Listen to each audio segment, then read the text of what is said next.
วัสดีพี่น้องทุกคนด้วยครับวันนี้ว่ากินเขาเห็ดแกงไก่ได้เมื่อคืนนี้ครับตำปลาไปซื้อมาที่ตลาดอยู่ร้านค้าหิวเขาเที่ยงแล้วถึงเที่ยงเพื่อจะได้กินเขา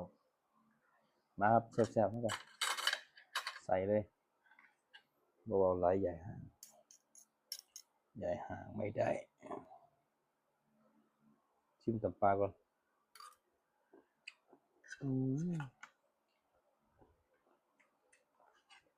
แบบข้าวเหนียวบริหนึ่งจะมาขึ้น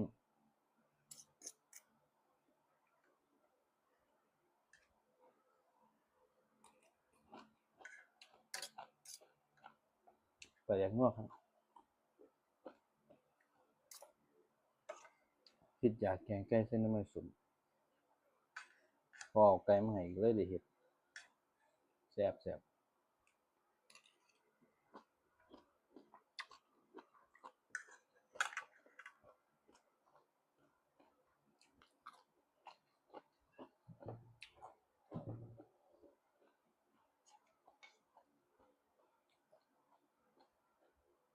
ร่างกายต้องการปลาแดก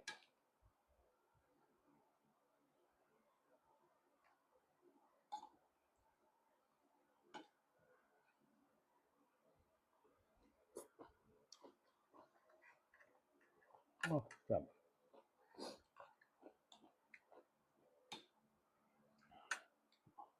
กระนวนก้น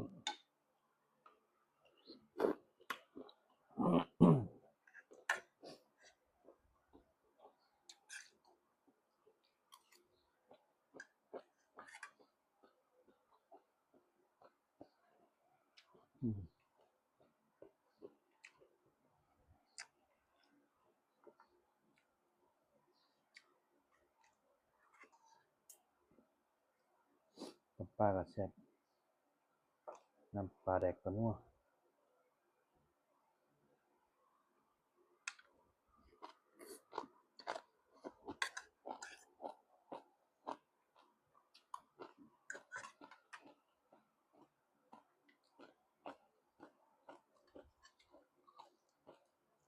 พักกระกล่อง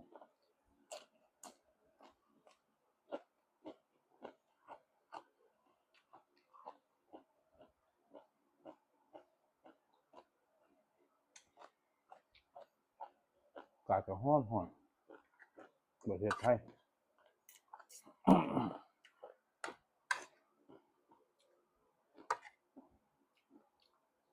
ประเทศไทยอากาศร้อนโอ้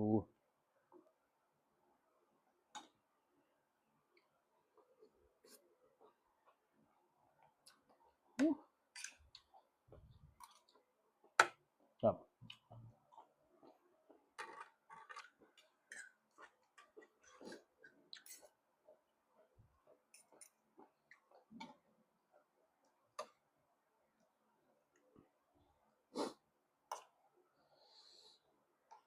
น้ำปลาแดกก็นัวครับปวด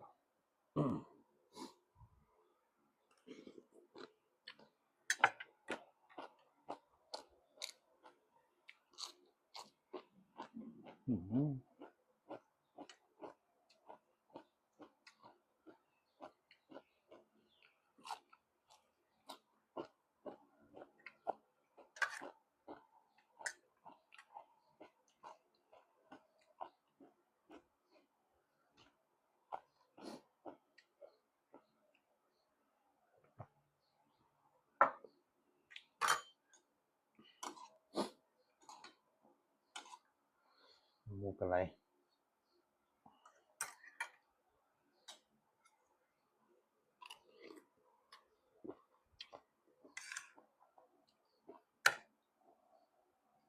นี่มันใกล้บ้านตัวละโลกลัว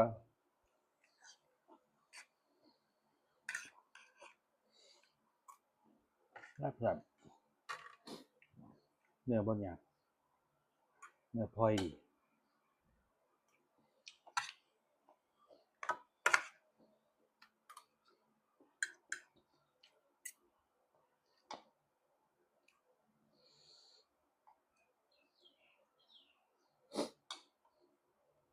โอ้ขนมจีนขนมจีน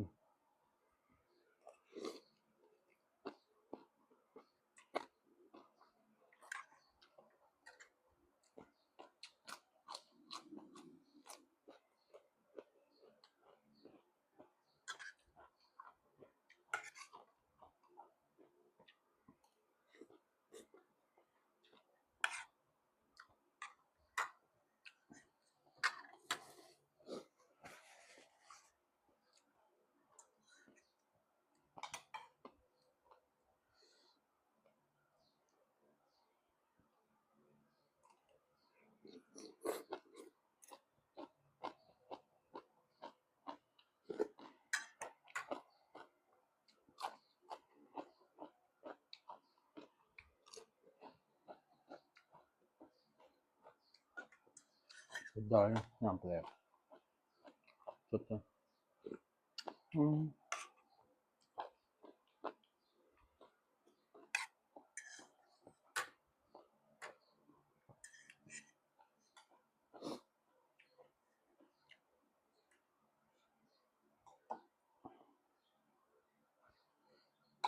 ไม่สมกับน้อยๆนึงเบิดแล้วไปซื้ออยู่ตลาดขวดนึง20 บาทน้อยๆนึง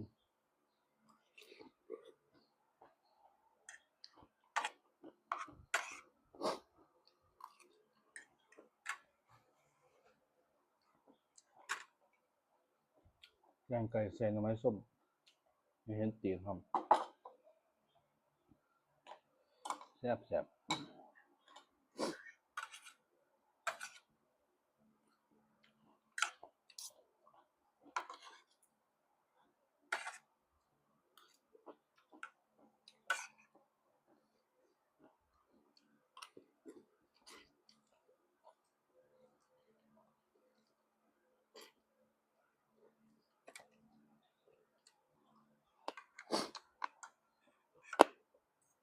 โอ้มันกระดูก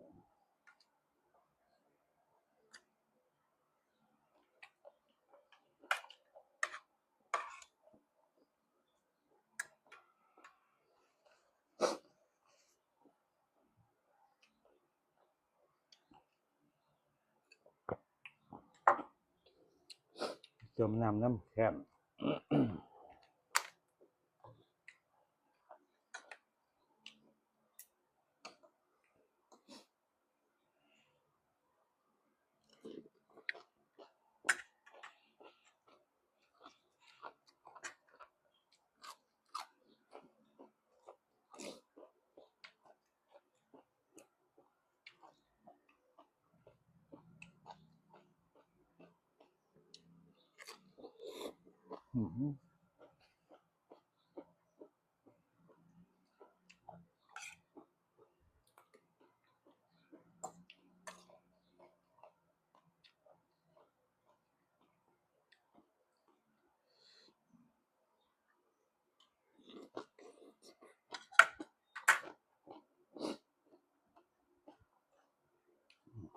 ส่วนน้ำปลาแดก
โอ้ย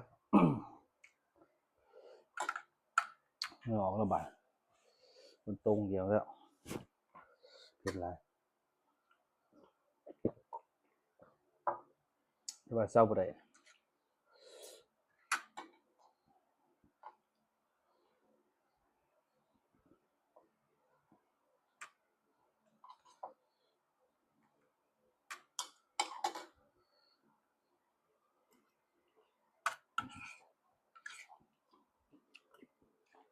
น้องไก่หอย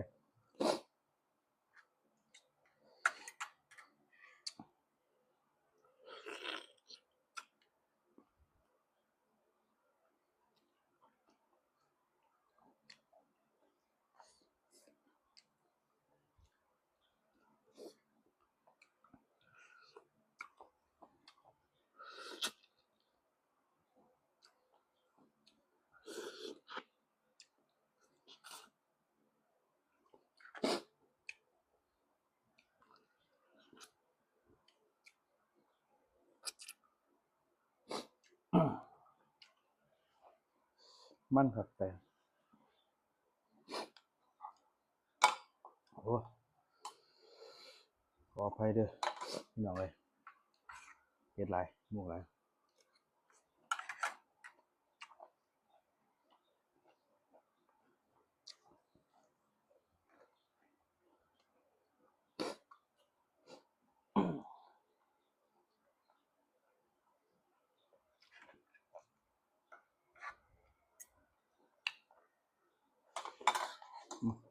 จะฟังว่า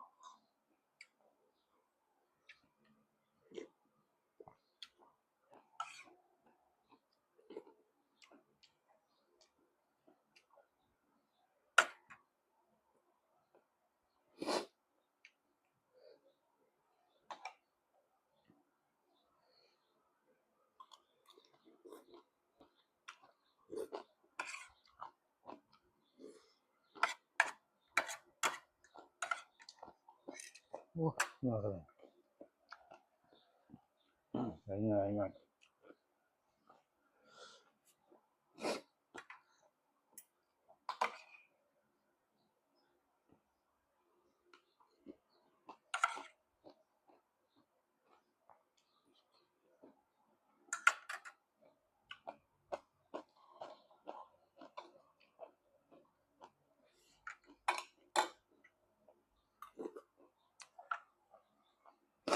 โอ้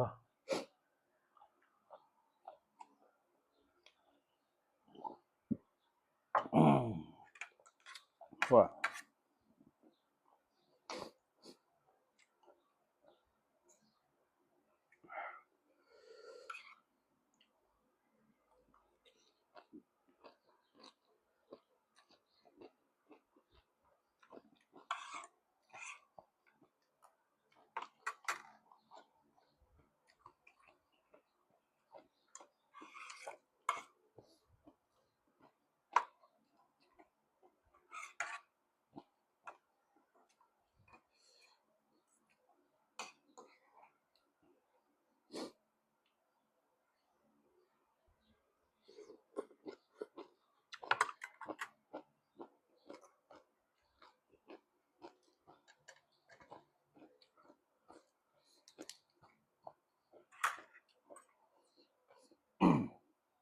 อะไรขย่อย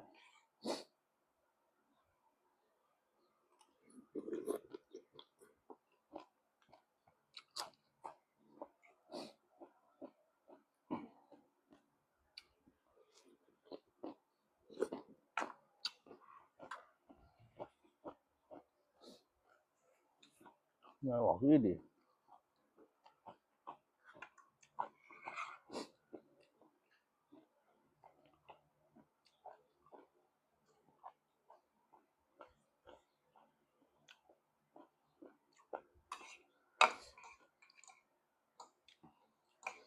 เสียงบื้อๆนี่เสียงพัดลมเด้อขอโทษขออภัยเด้อ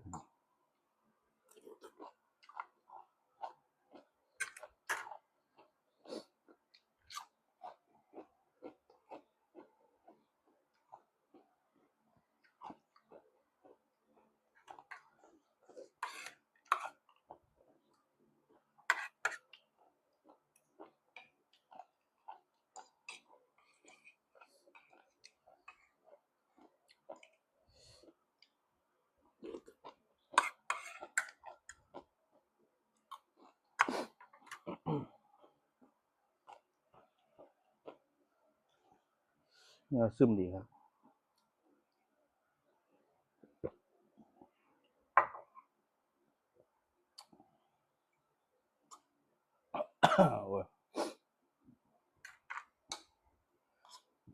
โอ้ของแสบตัวนี้ตับตะกี้เขาผู้ใหญ่ขีดตัวเล็กน้อยกินบ่ได้อันสิดื้อรู้จักของแสบ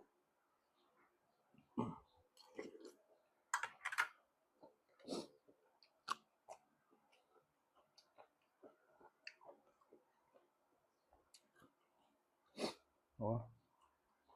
สิ่งที่มึงอยู่เกิดอยู่เบิ่น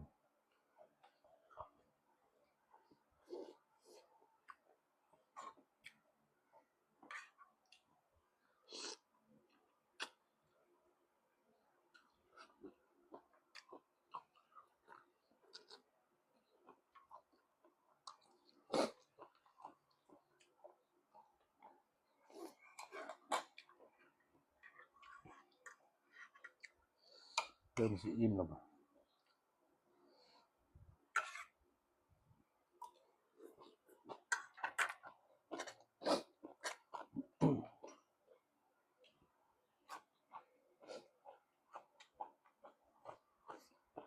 เนื้อห่อนน่ะผักเนื้อเลย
เสียงตับเลยว่ะเป็นปลาแซ่บครับ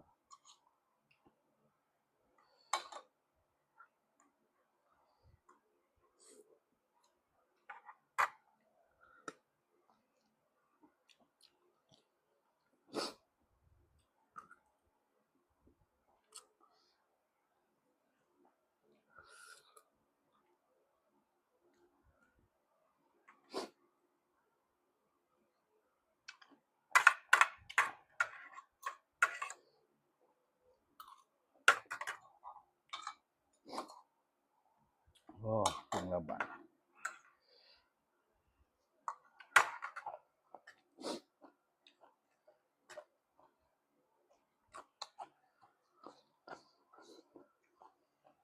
มันก็ไหลบ่เศร้า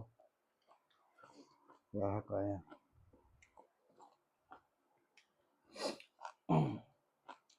เอาขอจบคลิปไปเท่านี้ก่อนนะครับพี่น้องเอ้ยโอกาสหน้าพอกันใหม่เดี๋ยวสิเอาเมนูใหม่ๆมากินสู่พี่สู่น้องเบิ่งขอให้พี่น้องช่วงนี้มีใช้ลำรวยเงินทองเดินทางปลอดภัยนอนหลับได้เงินตื่นได้เงินแสนเด้อพี่น้องเอ้ยสวัสดีครับ